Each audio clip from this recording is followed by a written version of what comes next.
अच्छा, ये इस सीरीज़ की ना पहली वीडियो है जिसमें मैं आप लोगों को common mistakes in CSS PMS ऐसे राइटिंग बताऊंगी। जो फर्स्ट मिस्टेक है जो स्टूडेंट्स बहुत ज़्यादा करते हैं वो यूज़ ऑफ कोटेशंस में है। आप लोग बचपन में जब आप लोग मैट्रिक या इंटर लेवल पर ऐसे राइटिंग करते थे तो एग्ज़ामिनर को कैच करने के लिए आप लोग इंट्रोडक्शन के लास्ट पर एक कोटेशन लिख देते थे। आपको लिखवाया ही इस तरह से जाता था। इसी तरह से जब आप लोग बॉडी पैराग्राफ लिखते थे तो उसके लास्ट पर एक कोटेशन लिख के फिर नेक्स्ट पैराग्राफ स्टार्ट कर लेते थे।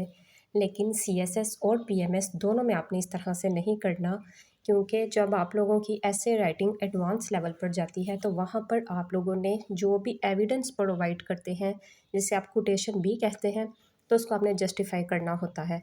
जस्टिफाई करने का मतलब ये है कि purpose of that particular quotation आप लोगों ने मेंशन करना होता है। अपने आर्ग्यूमेंट को उस कोटेशन के लिहाज से आपने एक्सप्लेन करना होता है।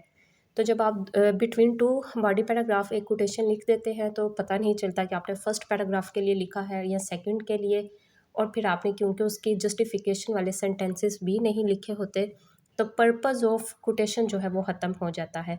सिमिलरली इंट्रोडक्शन पैराग्राफ में कोटेशन नहीं होती, उसके स्टार्ट में आप लोग दे सकते हैं with in introduction paragraph, and in the last of introduction paragraph आप लोग कोटेशन नहीं लिखेंगे। इंट्रोडक्शन में जस्टिफिकेशन नहीं होती, उसमें आइडियाज़ जो होते हैं वो इंट्रोड्यूस करवाए जाते हैं। ठीक है, अगर आपने विद इन इंट्रोडक्शन पैराग्राफ लिख दिया तो इंट्रोडक्शन पैराग्राफ ही नहीं रहेगा, लास्ट पर भी लिखने का कोई पर्पस नहीं रहता, क्योंकि आपने तो आइडियाज़ को इंट्रोड्यूस करवाना है। जस्टिफिकेशन तो यहाँ पर आपको नहीं देनी। तो जस्टिफिकेशन के लिए आप लोग क्या करोगे, आप लोग बॉडी पैराग्राफ में जब कोटेशन लिखोगे तो उसको विद इन बॉडी पैराग्राफ लिखोगे, लेकिन इंट्रोडक्शन के विद इन बॉडी पैराग्राफ ये नहीं आएगा। ये रूल मैं बच्चों को बिल्कुल डे वन से, जब हम लोग इंट्रोडक्शन पैराग्राफ करते हैं, बॉडी पैराग्राफ करते हैं, कंक्लूजन करते हैं, उस टाइम तक समझा रही होती हूँ, फिर भी ये लोग भूल जाते हैं। तो आप लोगों ने याद रखना है।